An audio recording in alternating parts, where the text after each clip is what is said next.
Hello, nasayod ba ka nga adunay or 4,000 ka reliyon nga na-register gyud sa tibuok kalibutan.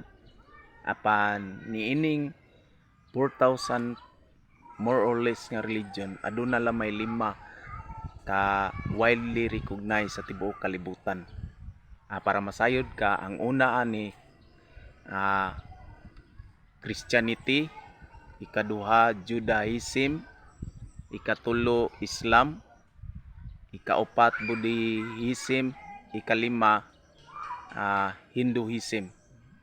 O niining 5 kining Christianity, kining number 1 nga Christianity, aduna kining nasanga ni siya, adunay tulo siya kasanga.